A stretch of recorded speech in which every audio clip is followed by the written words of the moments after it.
Welcome back. We just finished this problem with the pulleys and the inclined plane, and I just wanted to do one final thing on this problem, just because I think it's interesting, and then we can move on to what seems like a pretty fun problem. So the last thing I want to figure out is we figured out that this 20 kilogram, actually the whole system will accelerate up and to the right at 4.13 meters per second squared. And now the second part of this question is, what is the tension? What is the tension in this rope or this wire? And at first you might say, oh, this is complicated. You know, this thing isn't static anymore. The thing is actually accelerating. How do I do it? Well, this is how you think about it. Just pick one part of the system. Let's say that all we could see was this 20 kilogram mass, right? So let's say all we could see was this 20 kilogram mass. And we know it's suspended from a wire.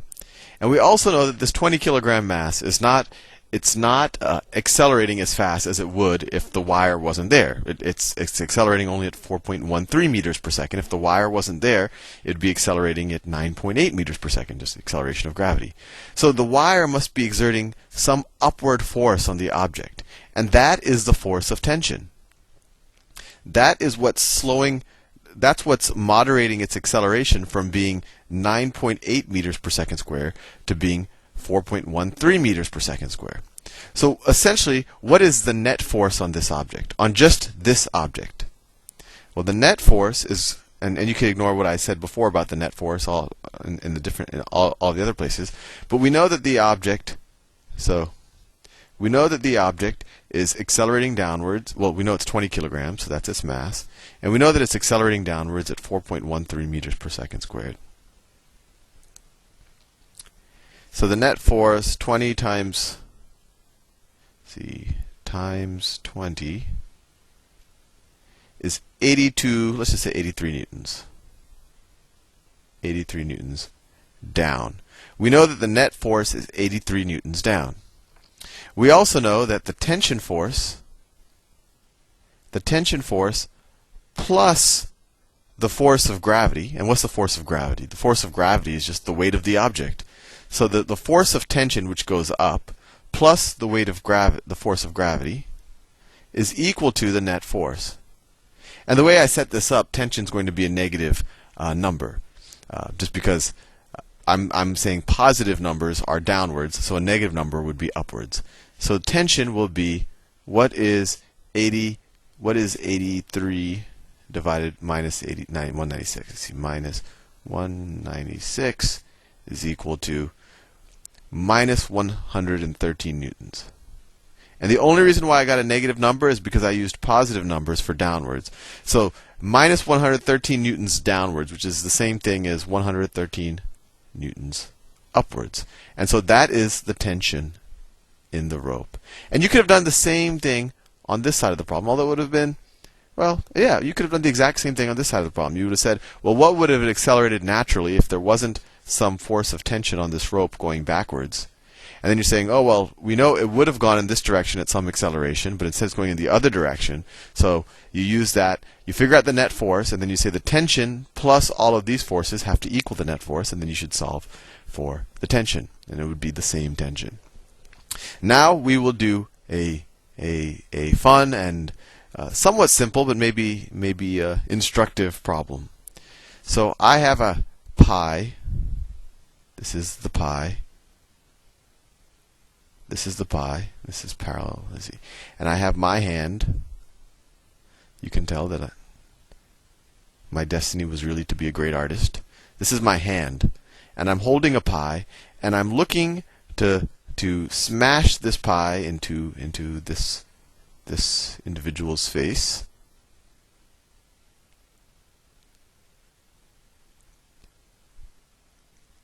I actually was the newspaper cartoonist in high school, so I have some minor.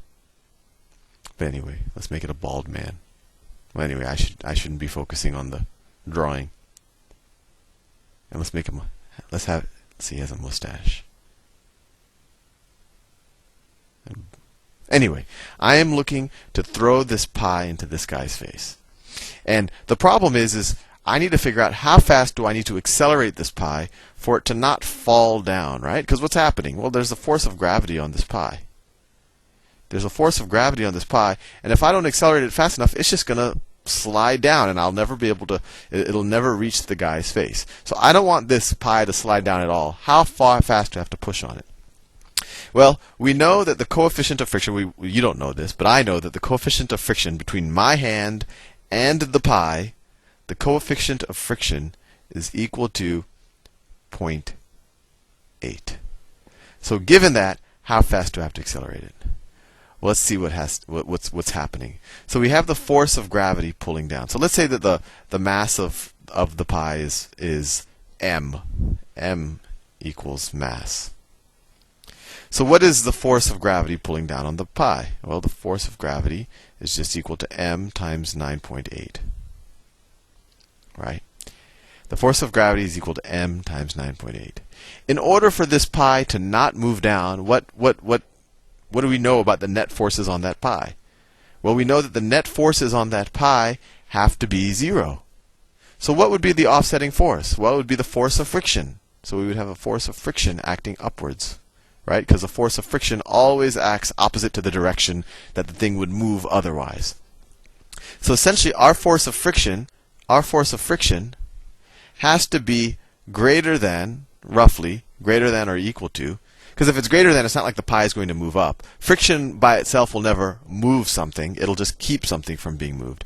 But let's just figure out the minimum. I won't do the whole inequalities. The force of friction has to be equal, similarly, to 9.8 times the mass of the pie. So if the coefficient of friction is 0.8, what is the force that I have to apply? Well, the force I have to apply in this case is going to be the normal force, right? That's normal to the bottom of the pie, right? I am like my hand is now like the surface of the ramp. So this is the normal force.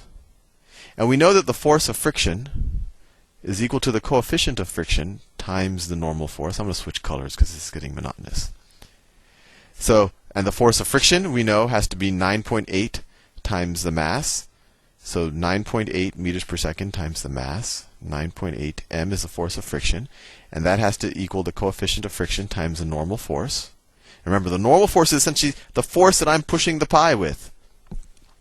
And we know this is 0.8. So we have 9.8 times the mass. That's not meters, that's the mass. Is equal to 0.8 times the normal force. And then, so you have the normal force is equal to 9.8 times the mass divided by 0.8.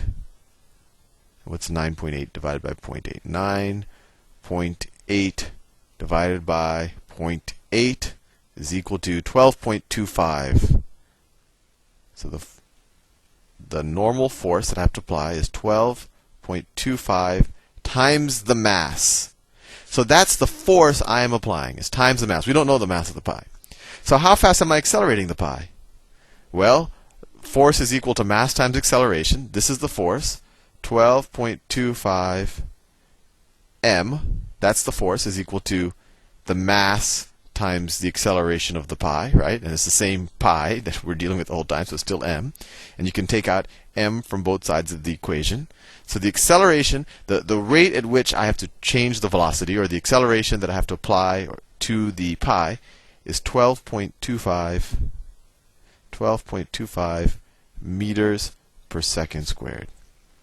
And so actually I have to apply more than 1 g, right? Because a g is the force of gravity. And gravity accelerates something at 9.8 meters per second squared.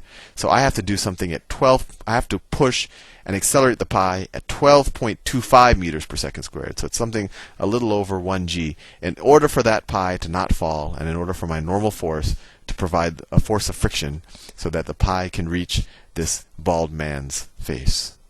I will see you in the next video.